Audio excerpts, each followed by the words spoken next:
మన బాధ్యతకు స్వాగతం. జూన్ 21వ తేదీని అంతర్జాతీయ యోగా దినోత్సవంగా మనం జరుపుకుంటాం. ఆ రోజున వేలాది మంది సభ్యులు యోగా గురువులు లేక నాయకుల సమక్షంలో ఈ యోగాను ప్రదర్శిస్తూ ఉంటాం. అయితే కేవలం ఆ ఒక్కరోజు ప్రదర్శించి మిగిలిన 364 రోజులు యోగాను మరిచిపోవడం వచ్చేసి భావ్యం కాదు. ఈ చిన్న విషయాన్ని గుర్తించాలని మనవి చేస్తున్నాను. అలాగే యోగా వచ్చేసి మన దినచర్యలో ఒక భాగం కావాలి. ప్రతి ఇల్లు యోగా మందిరం కావాలి. ప్రతిరోజు ఒక గంటను నాకు కేటాయించండి, మీకు 100 ఏళ్ల సంపూర్ణ ఆరోగ్యంతో కూడిన జీవితాన్ని మీకు అందిస్తాను అని చెప్తుంది యోగా. అంత గొప్ప యోగాను మనము ఇంకా గొప్పగా దాన్ని స్వీకరించాల్సిన బాధ్యత మన అందరి మీద ఉంది. సాధారణంగా యోగా శిక్షణా శిబిరాలు వారం 10 రోజులు జరుగుతూ ఉంటాయి. ఆ శిక్షణా శిబిరాల్లో అక్కడికి వచ్చిన సభ్యులతో అక్కడ ఉండే శిక్షకులు యోగాభ్యాసం చేయిస్తూ ఉంటారు. కానీ వారి ఉద్దేశం ఏమంటే తక్కువ సమయంలో ఎక్కువ యోగాను వారికి అందివ్వాలనే తపనతో వారితో ఎక్కువ శారీరక శ్రమ చేయిస్తున్నారు. దీనివల్ల ఏమవుతుందంటే సామాన్యులైన వారు ఇంత శారీరక శ్రమను, ఇంత ఒత్తిడిని తట్టుకోలేక ఈ యోగా చేయడం మన వల్ల కాదు, ఇది మనకు వీలు కానిది అనే నిర్ణయానికి వచ్చి తర్వాత కాలంలో యోగాను పూర్తిగా మర్చిపోతున్నారు. కాబట్టి మనం గుర్తించాల్సింది ఏమంటే యోగా క్లిష్టమైన ప్రక్రియలు ఉన్నా యోగాలో సరళమైన ఆసనాలు ఉన్నాయి, సునాయాసమైన ప్రాణాయామ ప్రక్రియలు కూడా ఉన్నాయి అనే విషయాన్ని సామాన్యులకు మనం అందించగలగాలి. 80 సంవత్సరాల వృద్ధులు కూడా కుర్చీలో కూర్చొని గంట పాటు ఈ యొక్క యోగాను అభ్యసించవచ్చు అనే విషయాన్ని సామాన్యులకు మనం అందజేయగలిగితే ఖచ్చితంగా యోగాకు ప్రజాదరణ లభిస్తుంది. ఈ విషయాన్ని యోగా గురువులు కానీ యోగా ప్రేమికులు కానీ గుర్తించాల్సిందిగా మనవి చేస్తున్నాం. ఇక శతాబ్దాలుగా నిర్లక్ష్యానికి గురి అయిన యోగాను మన ప్రధాని నరేంద్ర మోదీ గారు 2015 జూన్ 21వ తేదీన అంతర్జాతీయ యోగా దినోత్సవంగా దానికి గుర్తింపు తెచ్చి లోకానికి పరిచయం చేయడం శుభపరిణామం. అలాంటి గొప్ప యోగా కేవలం మన దేశానికే కాకుండా ప్రపంచానికి కూడా ఇప్పుడు అందుతుంది. అయితే మన దేశంలో కానీ ప్రపంచంలో కానీ చాలామంది ముస్లిములు ఈ యోగాను కేవలం హిందువుల కార్యక్రమంగా భావిస్తున్నారు. కానీ అది వాస్తవం కాదు. ఎందుకంటే యోగా 5000 సంవత్సరాల క్రితమే కేవలం ప్రజలందరి కోసము ఈ యోగాను మహర్షులు ఆనాడు లోకానికి అందించారు. ఆనాడు ఆ 5000 సంవత్సరాల కాలంలో యోగా ఆవిర్భవించిన ఆ కాలంలో మతాల ప్రస్తావనే లేదు. మతాలు అనే ప్రస్తావనే లేని ఆ కాలంలో యోగా వచ్చింది కాబట్టి దానికి మతాల రంగు పులమడం భావ్యం కాదు అనే విషయాన్ని గుర్తించాలని మరీ ప్రార్థిస్తున్నాను. ఇక తర్వాత క్రీస్తు పూర్వము 100-200 సంవత్సరాల కాలంలో పతంజలి మహర్షి ఈ యోగా జ్ఞానాన్ని క్రోడీకరించి దానికి శాస్త్ర ప్రతిపత్తి కల్పించారు.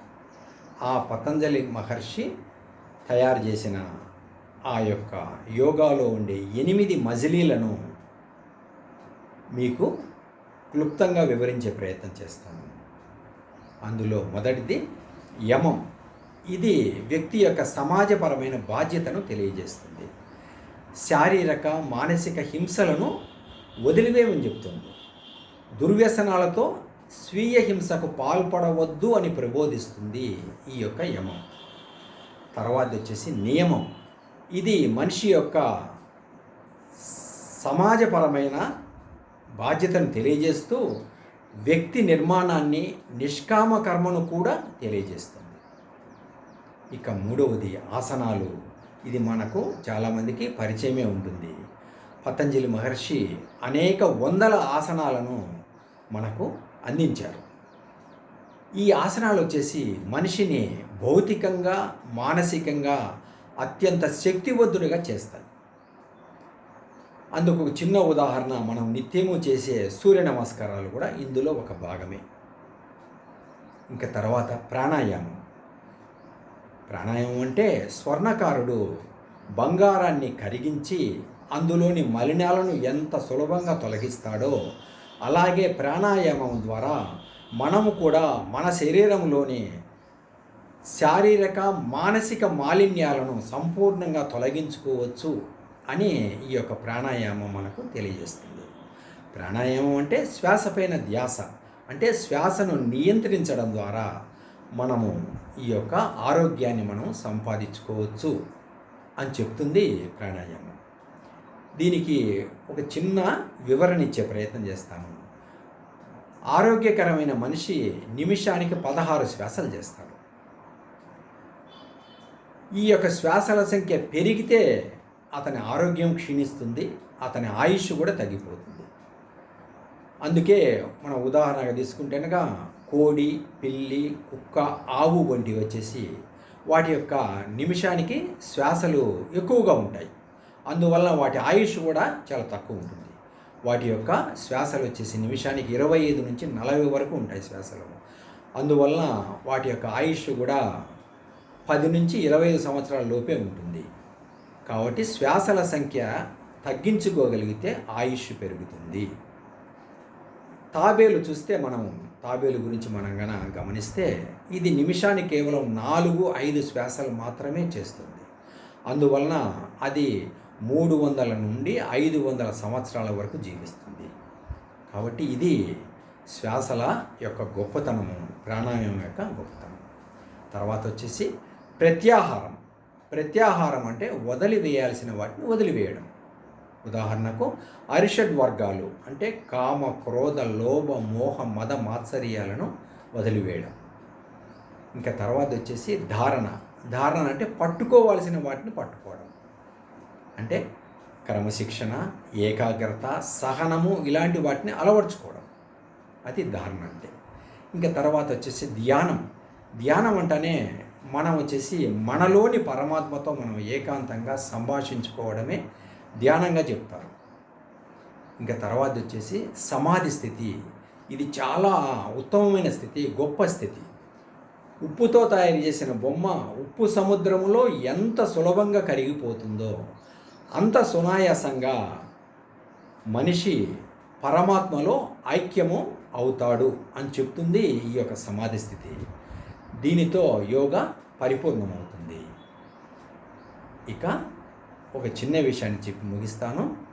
మన సమాజంలో ప్రస్తుతము చాలామంది శారీరక శ్రమను పూర్తిగా మర్చిపోతున్నారు. ఎప్పుడైతే శారీరక శ్రమ మర్చిపోతే అప్పుడు అనారోగ్యాలు మనల్ని చుట్టుముడతాయి. అందువల్లనే 30-40 సంవత్సరాలు వచ్చేసరికి ప్రతి వారిలోనూ బీపీ, షుగర్, గ్యాస్ ట్రబుల్, అధిక కొలెస్ట్రాల్ ఇలాంటి అనేక జబ్బులతో సతమతం అవుతోంది నేటి సమాజం. వారి సంపాదనలో సగానికి పైగా కేవలం ఆసుపత్రుల చుట్టూ తిరగడానికి, మందుల కోసమే వెచ్చించాల్సి రావడము చాలా దౌర్భాగ్య స్థితి. కాబట్టి ఇలాంటి దయనీయ స్థితి నుంచి మనం బయటపడడానికి మనకున్న ఏకైక మార్గం యోగా.